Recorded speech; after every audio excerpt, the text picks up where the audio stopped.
Allen of Axios, Washington's best sourced reporter, explaining the Biden administration's new spin. Well, the Biden administration cites CHIPS, the big spending bill to bring semiconductor manufacturing to the United States, the bipartisan infrastructure bill. I bet you forgot about that. Accelerated vaccines and viral research, prescription drugs, that is, negotiating prescription drug costs, clean energy, that's coming. He's also gotten the PAC Act through in the past couple of days. That is the burn pit help for America's veterans, and killed the leader of al-Qaeda. All major wins that, according to them, will pay dividends.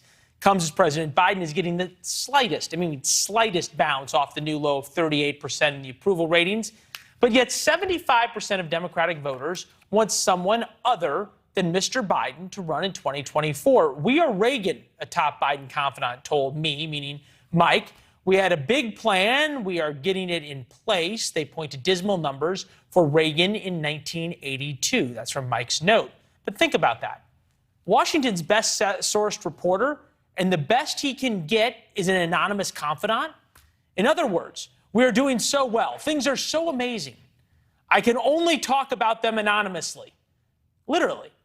There is no big name Democrat willing to praise the president publicly, say that he must run for re-election because he's doing so well, or Mike would have found him. Chris Hahn is here, host of the Aggressive Progressive podcast. Forgive me if you are about to say that, yes, he's doing a great job and he should run in 2024.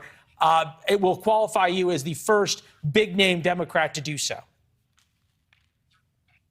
Well, I appreciate you calling me a big-name Democrat. That is very generous of you, I must say, my good friend.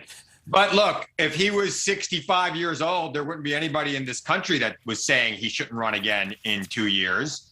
His record of accomplishment is very clear. He's had a couple of big wins, and I believe that this bill coming up that will be voted on later this week that will bring down the inflation in this country will be another big win for President Biden. I also think that the midterms are not going to be as bad as people think. I also think that his approval rating will tick up into the mid-40s by November when people are actually voting. So we'll see where it goes. Many predictions, but who knows? I mean, right, okay. But realistically here, how does the president have any credibility to get anything done? Two members of Congress of his own party, Dean Phillips, I think the country would be well served by a new generation of compelling, well-prepared, dynamic Democrats who step up. Who that would be is yet to be seen. Annie Craig, I'm going to do everything in my power as a member of Congress to make sure that we have a new generation of leadership. 26% of Democrats said that the party should renominate Joe Biden. Is the fact that he hasn't been able to get more done come from the fact that nobody in his own party is scared of him? Let me be very clear to any Democrat running for office in America. You're not going to win by running against Joe Biden. That never works. It's a bad strategy. It doesn't work when Republicans do it. It didn't work when Democrats did against Obama Tim Ryan in Ohio won't even, forget run against him. He won't even be seen in the same room as him. Yeah, it's a dumb strategy. And it will cost him the election against a very weak Republican, quite frankly, in Ohio.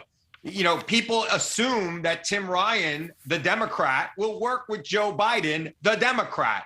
So there's no room to run away from them. Republicans who ran away from Trump in 2018 lost their elections. Democrats who ran away from Obama in 2010 lost their elections. Same thing with Bill Clinton, Ronald Reagan, George Bush, you name it. That strategy does not work. Okay, so the voters don't buy it. So they don't think that you're going to be harder, that you're going to be harder on the Democrat than the Republican is. If the race is between who's going to be hardest on the Democrat or the Republican president, they're going to go with the person in the other party. So flip this around, though. Again, why couldn't Mike find big name Democratic either donors, operatives, or people in House leadership to come out and publicly and full-throatedly defend Joe Biden and say, hey, look, let's see how he's doing after the midterms. Hey, he so far has all these wins. Why wouldn't we want him to run again? There's nobody who's willing to support this guy that you're telling me and his confidants privately say